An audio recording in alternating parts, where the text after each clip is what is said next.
Hello everyone, welcome back to my channel. My name is Olivia and I make videos about anthropology every single Sunday.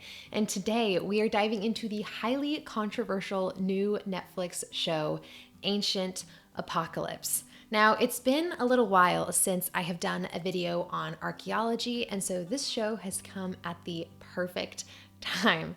Now, my boyfriend and I started watching this show not too long ago, and it got to the point where I was literally taking notes on my phone so I remembered things that I wanted to talk about later, because it didn't take very long to realize that I needed to do an anthropology YouTube video about this. So without further ado, let's get into the show and into my thoughts, because I know that's why you're all here. Okay, so Ancient Apocalypse is a docuseries that was released on Netflix in early to mid-November of 2022 that basically follows a journalist named Graham Hancock who goes to all these different archaeological sites basically looking for evidence of a mysterious, intelligent society that has been left out from our archaeology textbooks and is not present in the archaeological record. Now, in this show, Graham Hancock freely argues that archaeology as it stands today and as a field today does a really poor job of accurately representing the past. Now, his main theory that comes up again and again throughout the docu-series is basically this. It's that there was a highly intelligent ancient civilization that dates back to the Ice Age. And this ancient civilization was basically wiped out due to some cataclysm. Some catastrophic event wiped out this entire or almost entire population of highly intelligent people. And the reason that we're not more aware of this is because all of that evidence was then wiped away in the cataclysm. And he basically pokes and prods at our current understanding of archaeology to prove the presence of this past intelligent society. Another thing that I did want to note in this section is a lot of people think that Graham Hancock has kind of come out of the woodworks for this show and he's like this new shiny archaeological perspective, but I did want to note that he's been around for a while. One of his older books is called The Fingerprints of the Gods. It came out in 1995, and it is basically this exploration of an ancient civilization and how there were people around with intelligent ideas before the archaeological record suggests. And so now he is kind of gaining this new, level of attention because of this Netflix show. He was on the Joe Rogan Experience. So yes, he has been around for a while and he's got lots of very long books from a while ago if you wanted to go check those out. Okay, so now that you guys know a little bit about the docuseries and a little bit about Graham Hancock's ideas and theories, I want to switch gears and talk about my thoughts and my perspectives because I think that would be really fun. And like I said at the beginning of this video, I took notes while watching this show, which I was watching it for pleasure, but I literally couldn't help myself. And there were two really big things that I noticed about Graham Hancock and his, scientific method that I really just wanted to lay out on the table right now, analyze a little bit, and then talk to anybody in the comment section who's willing. And so I will be very transparent in saying that I definitely saw some issues with the show and Graham Hancock's choices in how he conducted his archaeological research. Now, I do not claim to be an expert in archaeology, but I feel like I have been very freshly taught archaeology and interacted with archaeologists. So yeah, let's just talk about it. So the first thing that I recognized within this show is the extreme prevalence of something called confirmation bias. Now, I have the definition of confirmation bias right here, and that is the tendency to interpret new evidence as confirmation of one's existing beliefs or theories.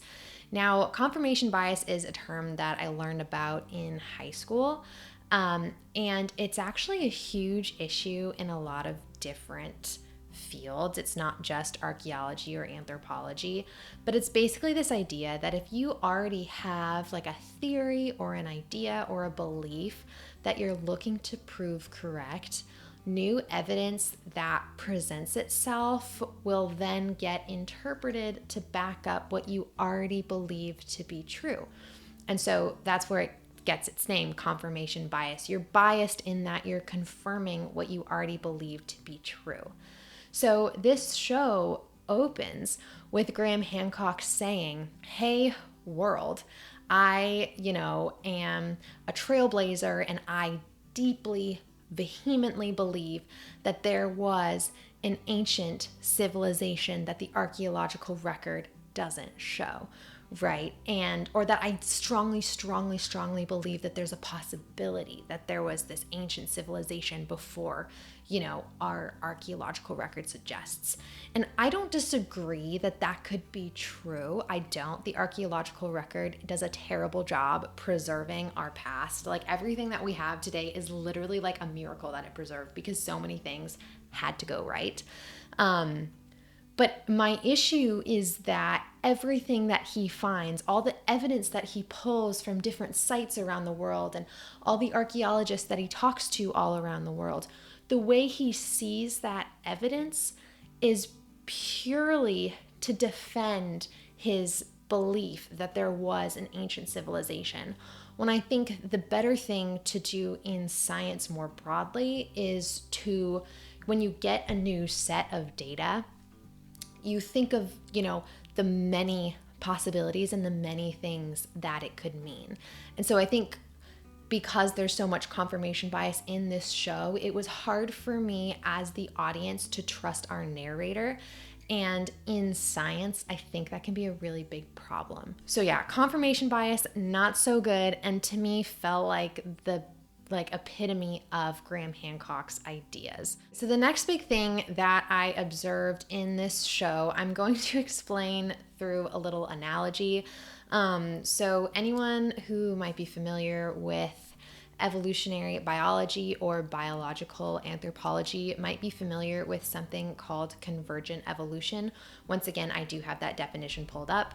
Convergent evolution is the independent evolution of similar features in species of different periods in time. In other words, convergent evolution is when two unrelated species, or two species that do not share a recent common ancestor, have developed and evolved similar physiological traits due to their evolution in the same landscape or environment. So that might still be confusing. So I'm going to use an example. And one of the best examples that I could think of was between a shark and a dolphin. Now, I think a lot of people might assume that a shark and a dolphin actually share a recent common ancestor, but this is not at all the case. Sharks and dolphins are not closely related to each other. However, when you look at their physiological appearance and their phenotypes, they look similar. They have a lot in common, right? They have fins, they can survive underwater. And this isn't due to a common connection. It's because the same solution evolved twice, because it was likely the most efficient solution to the issues that these two species faced underwater, right? Like, if you need to move underwater, evolution solved this problem with fins. Now, this isn't conscious. These animals aren't choosing this. It's just that's what survived through natural selection. Again, it's a little complicated and kind of hard to explain, but I hope that you're getting my point. So now we're going to back up a little bit and come back to Ancient Apocalypse, Graham Hancock. I keep wanting to say John Hancock, but that is so not right. Graham Hancock. And basically, Graham Hancock has this strong issue with the possibility that two similar ideas could have come to fruition without any connection to each other. So I'm basically getting at the impossibility of a cultural convergent evolution. And so some examples of this are, he discusses in some of his examples and archaeological sites that he traveled to all around the world, that it seems really, really unlikely that two cultures could both think of a flood, right? A lot of places around the world have myths that include a flood. that in some way or another hurt their culture or wiped out a good chunk of the population. You also have archaeological structures that look very similar from completely different times and geographies. And so this coincidence, right, to Graham Hancock is so unlikely to the point that he feels like they must be connected to one another.